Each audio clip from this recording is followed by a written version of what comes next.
Sign it. You're a weight I'm finally cutting off.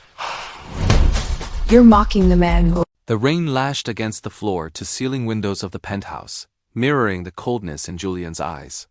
He didn't look like a man ending a 7-year marriage. He looked like a CEO closing a failing subsidiary. He tossed a thick manila envelope onto the marble coffee table. The sound was sharp, like a gavel hitting a block. Sign it, Elena. Let's not make this more pathetic than it already is, Julian said, checking his watch. Julian stared at her, his brows furrowing in genuine confusion. What did you just say? I said the dinner can wait, Elena repeated. The vibration of the phone against her palm felt like a steady heartbeat, grounding her. She didn't answer it. Not yet. She needed to see the look on Julian's face when the power dynamic shifted, even if only by a fraction. Julian let out a sharp, dry laugh. Elena, look at yourself. You re-wearing a sweater with a hole in the sleeve and you re-clutching a cheap phone. You don't get to tell me what can wait. I've been carrying you for years, and tonight, that ends. You haven't been carrying me, Julian. You've been using me as a floorboard, so you didn't have to touch the mud, she said. The fear was still there, a cold knot in her stomach, but a new layer was forming over it, a thin, brittle shell of defiance. He stepped closer, invading her space, the scent of his expensive cologne suddenly cloying. Sign the papers. If I have to involve the lawyers further, that settlement number goes down. Do you really want to walk away with nothing? Is that a threat? It's a reality check. You have no career, no assets, and your family's little cottage in the suburbs is practically a ruin. You need me. Elena looked down at the divorce papers again. Julian had meticulously listed his successes while burying her, contributions in the miscellaneous category of their life. He truly believed he had built his empire in a vacuum. He had no idea that the penniless recluse grandfather he mocked had spent 40 years, quietly acquiring commercial real estate under a dozen different holding companies. The phone stopped vibrating. A second later, a text message notification chimed. Julian reached for the phone. Give me that. If it's a creditor, I'll tell them to stop harassing this address. Elena pulled the phone back, her movements swift and certain. It's not for you. Elena, don't be difficult. It's pathetic. She unlocked the screen. The message from Arthur Vance was brief. Elena, the probate is finalized. The portfolio transfer is complete.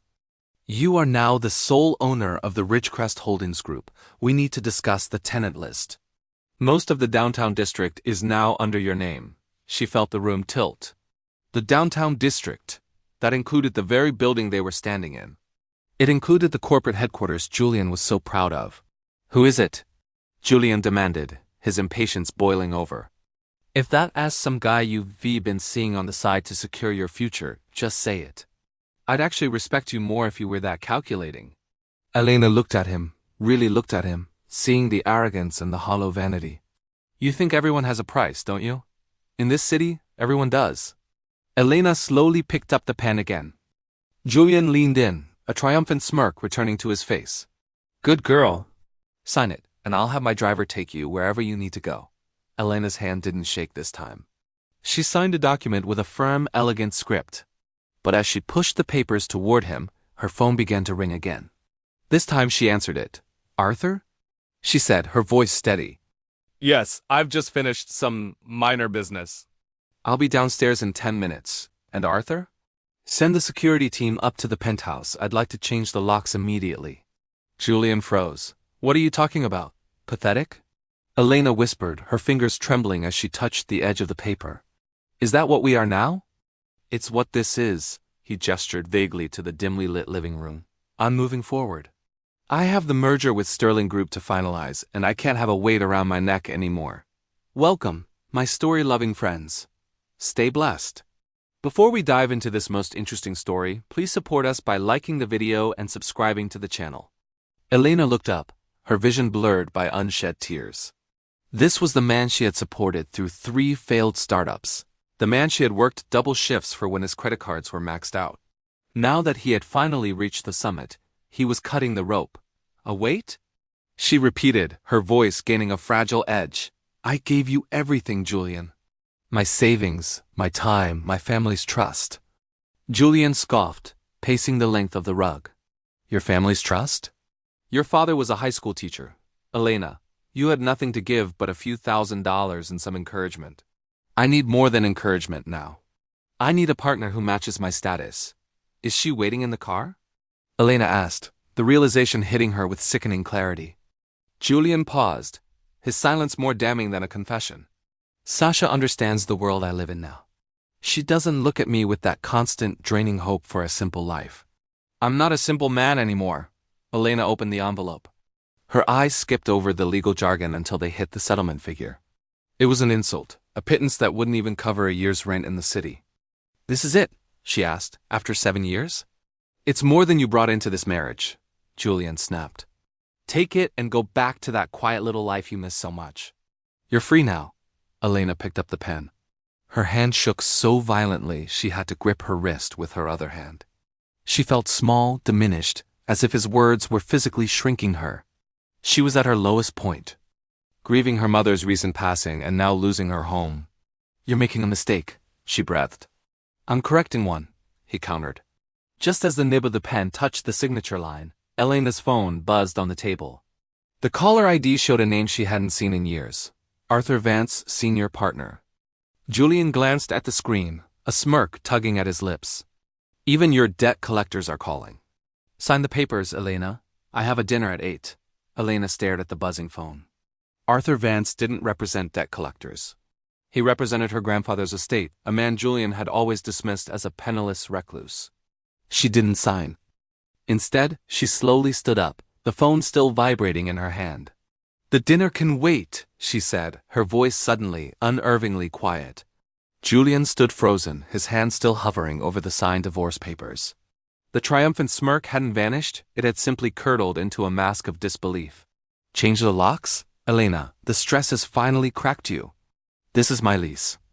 My name is on the building's directory. The lobby of the Ridgecrest building felt different as Elena walked through it.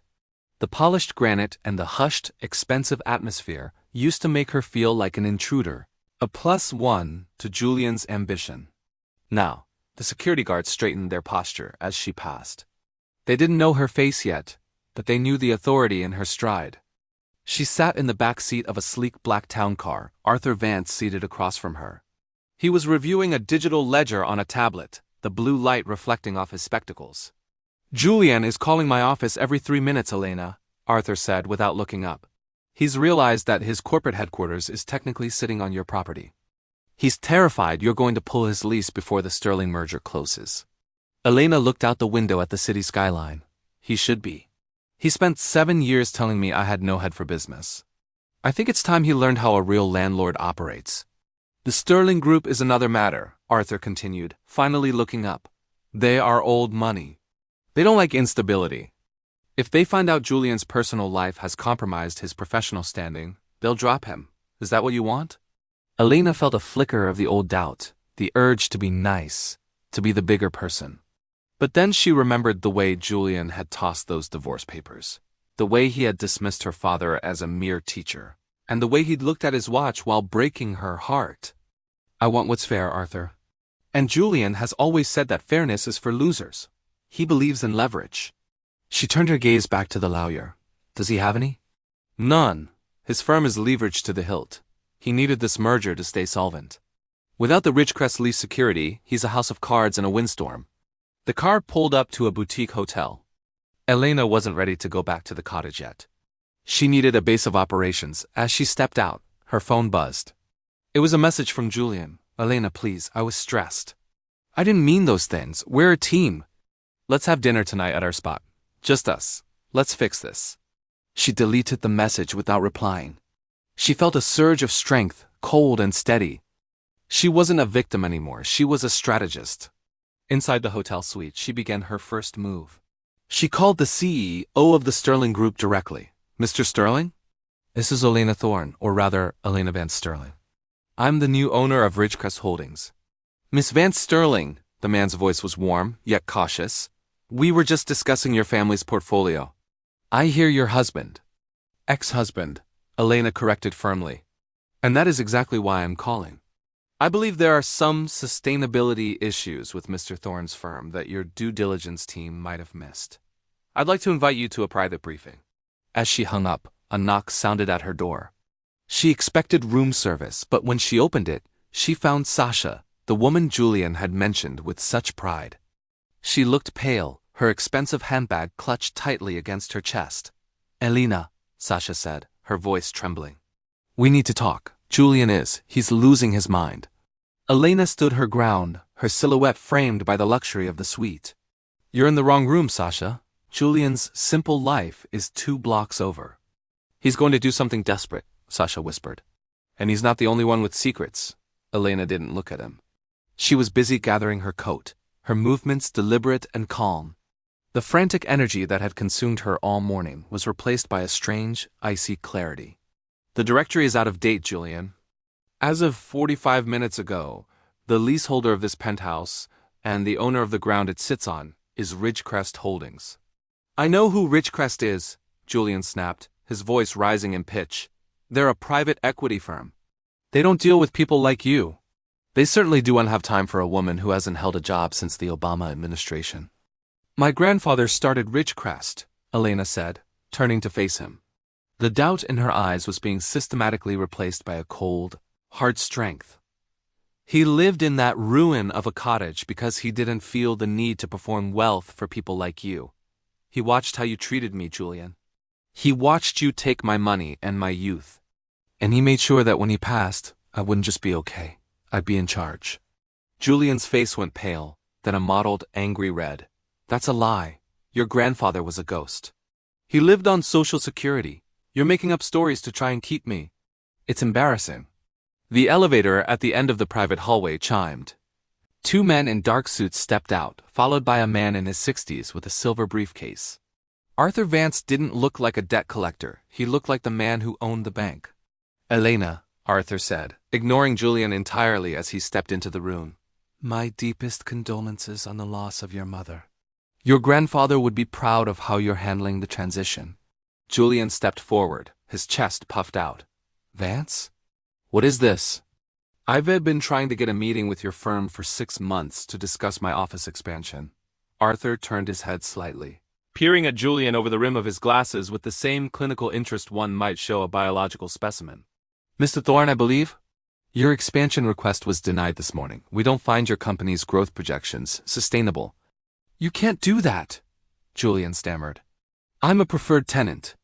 "Actually," Elena intervened, stepping toward the door, "you're a tenant on a month-to-month rollover. And as the new chair of Ridgecrest, I've decided to renovate this entire block. We'll be sending out eviction notices for the non-essential units by Monday." Julian's mouth hung open. The power shift was so violent it seemed to physically knock him back. He looked at the signed papers on the table, the papers that legally severed him from a woman now worth more than his entire industry. "Elena, wait," he said, his voice dropping the aggression, replaced by a desperate, slick tone she knew all too well. "We can talk about this. If you have this kind of capital, think of what we could do together. The Thorne-Ridgecrest merger, we'd be unstoppable." "There's no we, Julian," Elena said, her hand on the doorframe. "You made sure of that 10 minutes ago." Before Julian could respond, Arthur's phone rang. He checked the screen and looked at Elena. "It's the board of the Sterling Group. They heard rumors about the ownership change and they're panicking about their upcoming merger with Mr. Thorne." Elena smiled, a small, sharp thing. "Tell them I'll call them back." "I have to go buy a new sweater." Elena didn't move.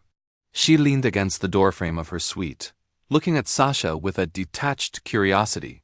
For months, this woman had been the shadow looming over her marriage. The sophisticated alternative Julian had used to make Elena feel obsolete. Now, standing in the hallway of a hotel Elena effectively owned, Sasha looked remarkably small. "Secrets, Sasha?" Elena asked, her voice silky.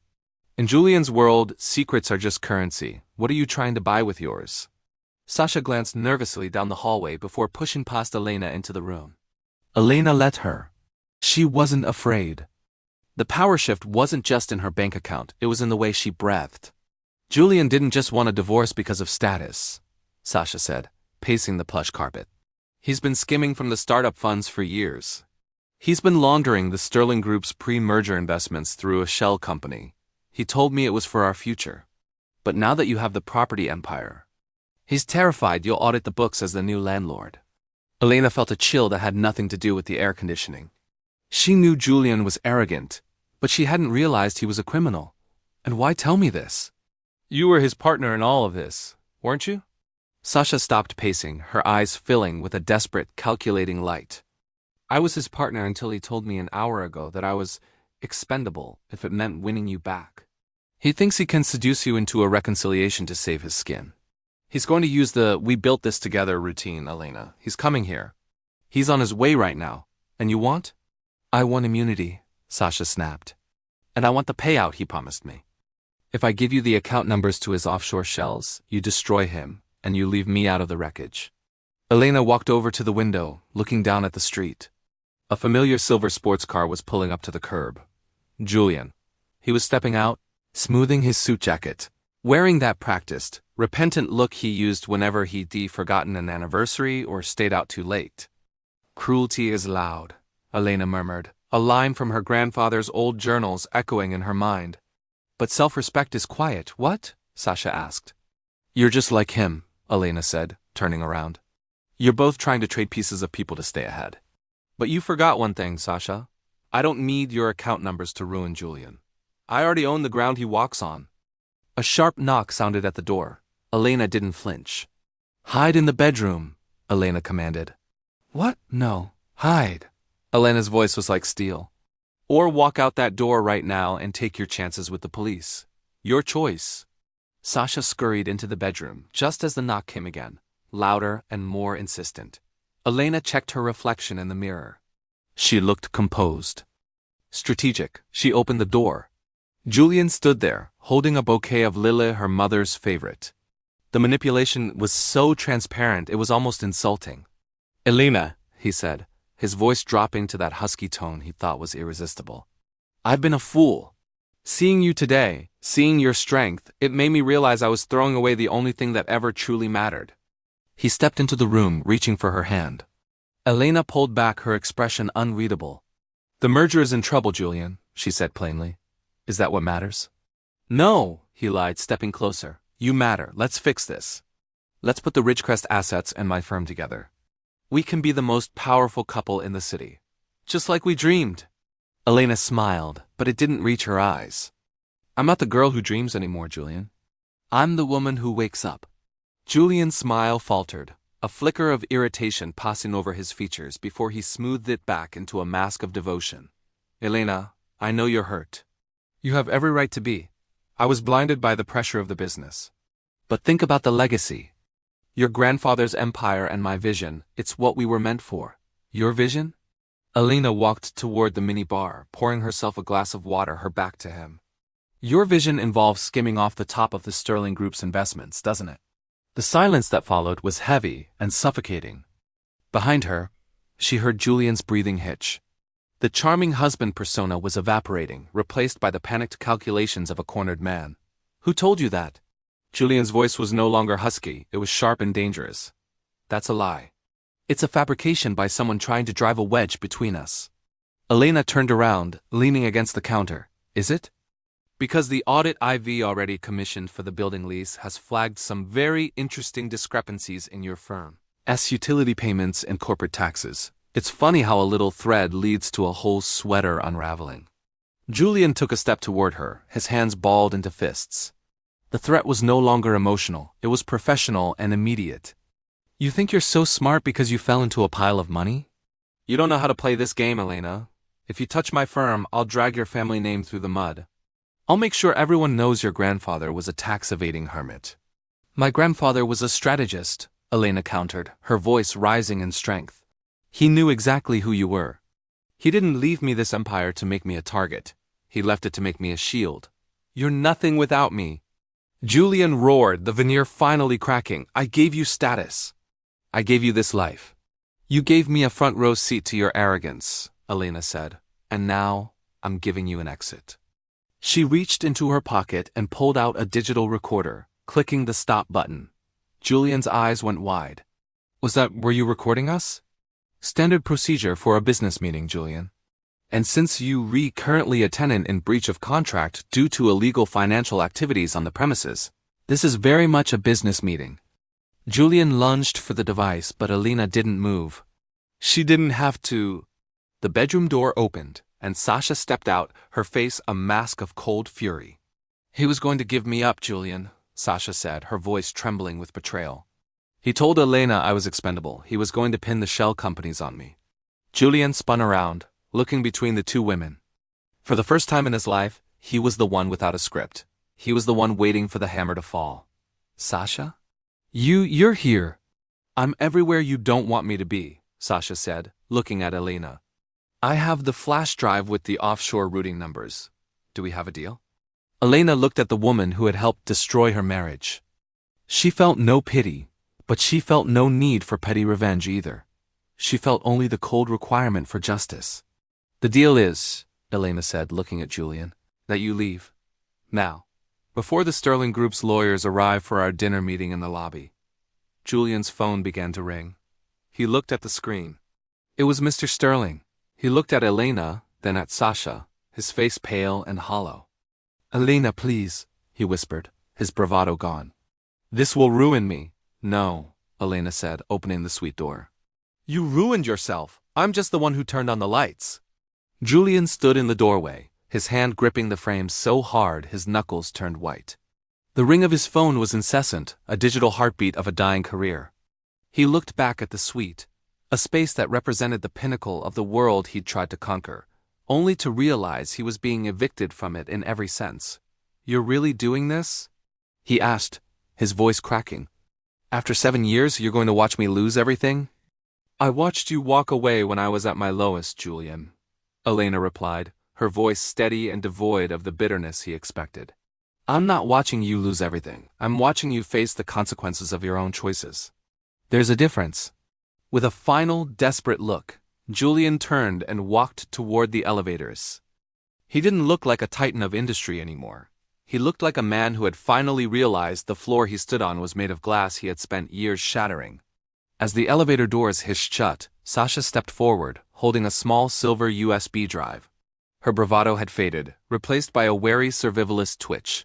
"He's gone. Now, about our arrangement. I give you this, and you ensure the authorities know I was a whistleblower, not a co-conspirator." Elena took the drive, the metal cool against her palm. She looked at Sasha, a woman who had traded her integrity for a seat at a table that was never hers. "I will give this to Arthur. He will handle the legalities. But don't mistake my pragmatism for a friendship, Sasha. You'll get your immunity, but you won't get a seat at my table." Sasha opened her mouth to argue, but the look in Elena's eyes stopped her. It was the look of a woman who had seen the bottom and decided she liked the view from the top much better.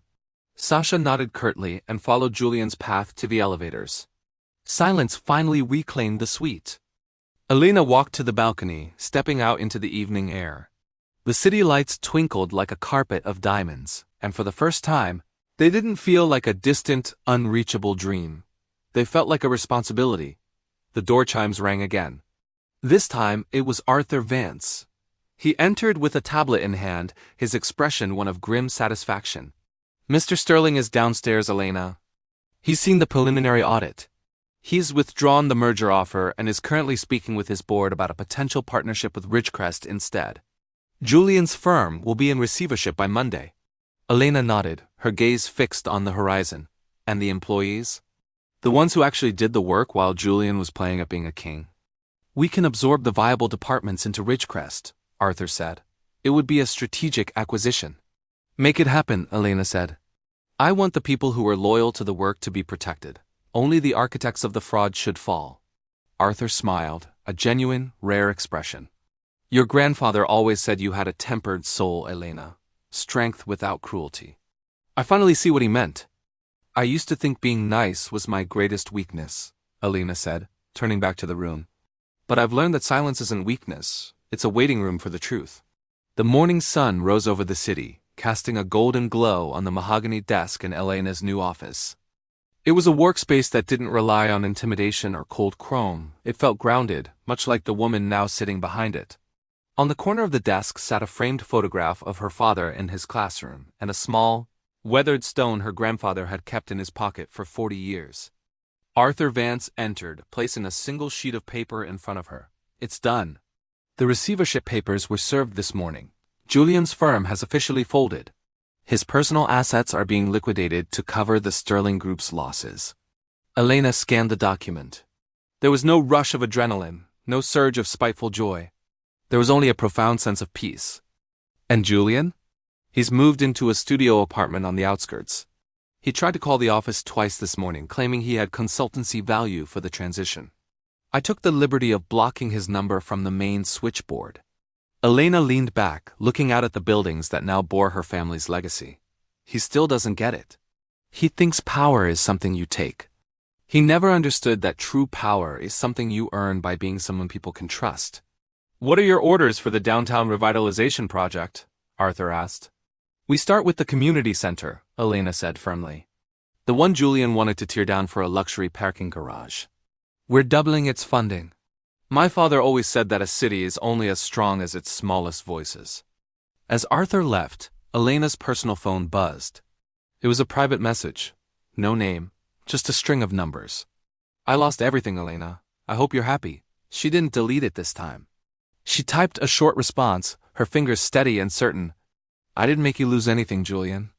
I just stopped helping you hide what you'd already lost." She put the phone down and stood up, walking to the window. The reflection in the glass was no longer the woman who had trembled at a divorce settlement. Her posture was straight, her gaze was clear, and the hole in her sweater had been replaced by a suit that fit her like armor.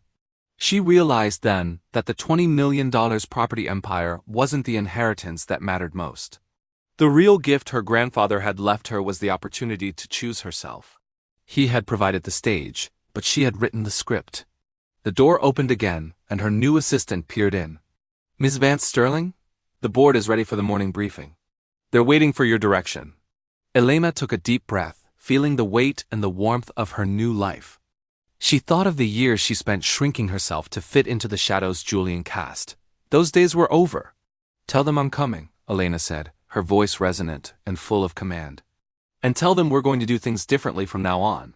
She walked out of the office, her heels clicking a rhythmic, confident beat against the marble floor. She didn't look back. She was no longer defined by who had left her, but by who she had become. "I choose me," she whispered to the empty hallway, a final viral worthy vow. Always.